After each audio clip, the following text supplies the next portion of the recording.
আজ দেখাবো ভীষণ মজাদার মিল্ক কেক। আমি কাকলি জাস্ট এন্ড কুকে আপনাকে স্বাগতম। প্রথমেই মিক্সিং বোলে আমি 2টো ডিম ভেঙে নিচ্ছি।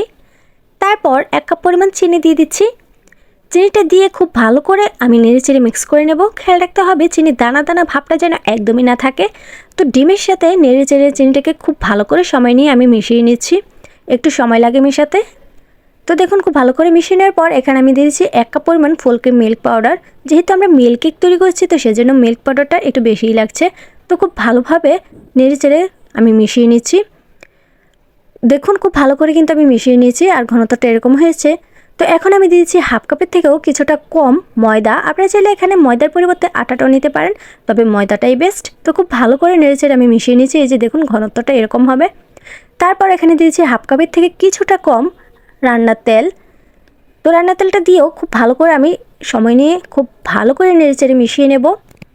তো অবশ্যই মিক্সিংটা ভালো হতে হবে, তাহলে কিন্তু কেকটা ভীষণ টেস্টি হবে। তো দেখুন ঘনত্বটা এরকম হয়েছে।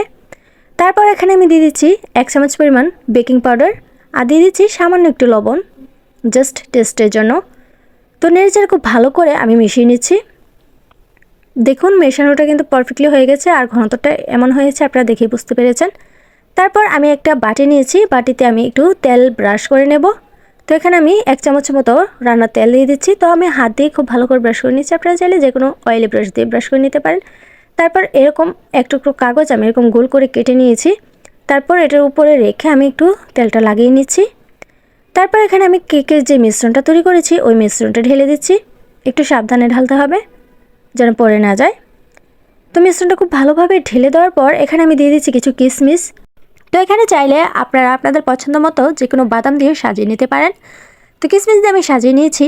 তারপর একটু ঝাঁকিয়ে সেট করে নিলাম। তারপর একটা হাঁড়ি আমি চুলায় বসিয়ে একটা স্ট্যান্ড দিয়ে দিচ্ছি। স্ট্যান্ডটা যেন একদম সমান হয় সেটা অবশ্যই খেয়াল রাখতে হবে, তা নাহলে কিন্তু কেকটা একদিক থেকে উঁচু আর চাপা এরকম হবে। তো কেকের বাটিটাও একদম সমান করে আমি বসিয়ে দিয়েছি। তারপর আমি ঢাকনাটা দিয়ে দেব।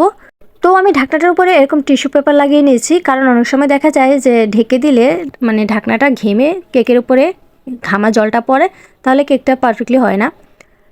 তো আমি 1 ঘন্টার মতো রেখে দিয়েছিলাম। তো 1 ঘন্টা পর দেখুন কেকটা এরকম হয়েছে, একদম ইয়াম্মি।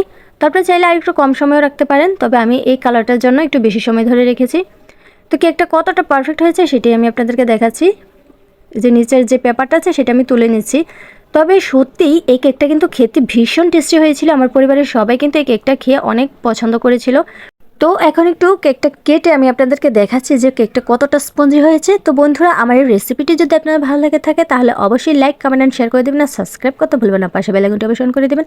দেখা হচ্ছে নেক্সট ভিডিওতে। ততক্ষণ ভালো থাকবেন। Bye bye.